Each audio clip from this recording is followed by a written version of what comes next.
Hi అండి. Welcome back to my channel. Summer వచ్చిందంటే చాలు విపరీతంగా మామిడి పళ్ళను తినేస్తూ ఉంటాము. ఇలా మామిడి పళ్ళు తిని తిని మాలా విసుగు పుట్టే వాళ్ళ కోసమే ఈ వీడియో. మామిడి పళ్ళుని తిని తిని విసుగొస్తుంటే ఇలా ట్రై చేయండి. టేస్ట్ అయితే సూపర్గా ఉంటుంది. నిల్వ అయితే సంవత్సరం వరకు కూడా ఉంటుందండి. అదేనండి మన స్వీట్ షాపుల్లో దొరికే మామిడి తాండ్ర. ఎలా చేయాలో ఈ వీడియోలో చూసేయండి.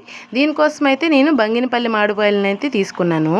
ఇలా మామిడి పళ్ళని తీసి శుభ్రంగా కడిగాలండి. కడిగేసి తొక్క మొత్తాన్ని తీసేయాలి. తీసేసి చిన్న చిన్న ముక్కలుగా కట్ చేసి మిక్సీ కప్పులో వేసుకొని మిక్సీ పట్టుకోవాలి. ఇలా మామిడి తాండ్ర చేసుకోవడం వల్ల సంవత్సరం వరకు కూడా మన మామిడి పండు తిన్నట్లే ఉంటుంది. అంత టేస్ట్గా ఉంటుంది. స్వీట్ షాపుల్లో గట్రా దొరుకుతూ ఉంటాయి కదండి మామిడి తాండ్ర, అలానే వస్తుందండి. యాజ్ ఇట్ ఈజ్గా అలానే వస్తుంది టేస్ట్. టెన్షన్ పడకుండా ఈ వీడియో ఫాలో అయిపోండి. ఇలా మనం మిక్సీ పట్టుకున్న వాటిని ఇప్పుడు ఒక పెద్దపాటి బౌల్ తీసుకోవాలండి. బౌల్ తీసుకొని ఆ క్యూరీ మొత్తాన్ని అందులో వేసుకోవాలి.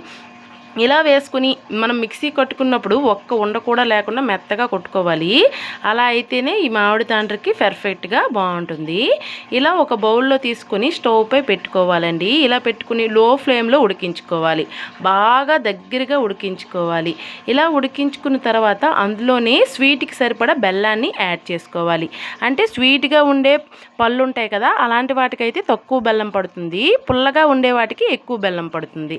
ఇలా వేసుకుని వాటిని ఉండలు లేకుండా మధ్య మధ్యన కలుపుకుంటూ లో ఫ్లేమ్లో అలా ఉడికించుకోవాలి.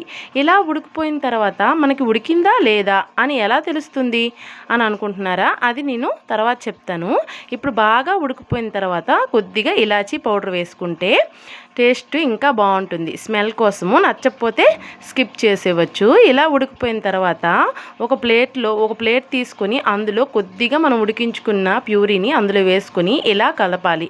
ఇలా కదిపినప్పుడు అది ముందుగా ఎక్కువగా జారిపోయిందనుకో అది ఉడకదనమాట. ఇలా నెమ్మదిగా పడిందనుకోండి ఉడికిపోయింది, పర్ఫెక్ట్ అనమాట మామిడి తాండ్రకి. ఇలా ఉడికిపోయిన తర్వాత ఒక ప్లేట్ తీసుకుని ఆ ప్లేట్ మొత్తానికి ఆయిల్ అప్లై చేసుకుని మనం ముందుగా ఉడికించుకున్న ఈ ప్యూరీని అందులో వేసుకొని మొత్తం కూడా సర్దుకొని పక్కన పెట్టుకోవాలి. ఇలా అన్ని ప్లేట్లలో కూడా ఈ మామిడి తాండ్ర మిశ్రమాన్ని వేసుకొని ఒక 2 days ఎండలో పెట్టుకోవాలి. లేకపోతే మనము ఇంట్లో కూడా ఆరపెట్టుకోవచ్చు. ఫ్యాన్ గాలి మీద కూడా మామిడి తాండ్ర రెడీ అయిపోతుంది.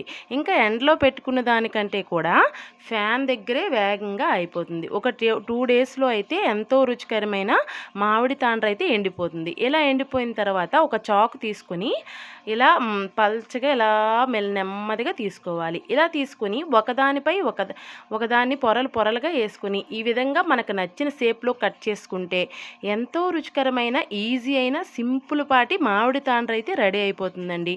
టేస్ట్ అయితే చెప్పనక్కర్లేదు. మన చేతితో చేసుకున్నాం కాబట్టి టేస్ట్ అయితే ఇంకా బాగుంటుంది.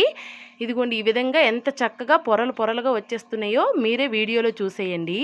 మీకు నచ్చినట్లయితే మాత్రం ఖచ్చితంగా ట్రై చేసి కామెంట్ చేయండి ఎలా వచ్చిందా అని.